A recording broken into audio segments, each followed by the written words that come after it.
bringing this all together and getting this here.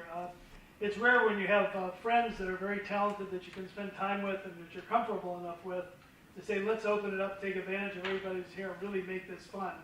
And that's what we're going to do tonight. The format we're going to have is we're going to have very, very short sharing of insight, and then throw it open among to you and the other members and talk about what we're going to be doing. I'm going to do a short introduction of folks and let them tell you more about themselves than you are. I remember being in a meeting recently, and someone introduced me as something I'd done 25 years before that I forgot I even did.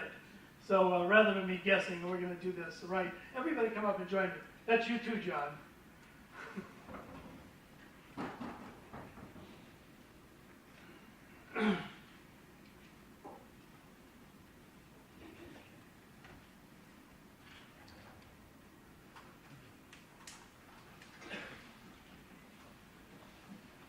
So 3 of us have just left a few days in D.C. where we were meeting with the Surgeon General of the Army and people with special forces and other folks to try to come up with different ways of solving some of the problems that we have dealing with health and healthcare. And one of those mechanisms is a big shift that's going on with the feds to focus less on sickness only, but also things that we can do to promote health.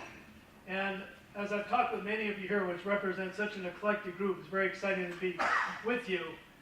There's so many different ways that so many of you are bringing different things to the table. What we're going to try to do is to share some of what we've been doing and some of the insights we have to see if there's more synergy to make your life even better.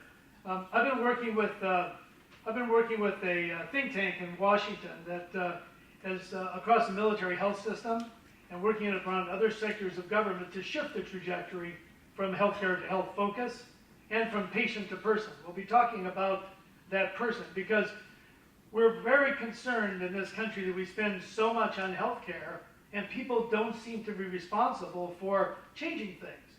And many of the problems that people have that make them sick are lifestyle-related diseases.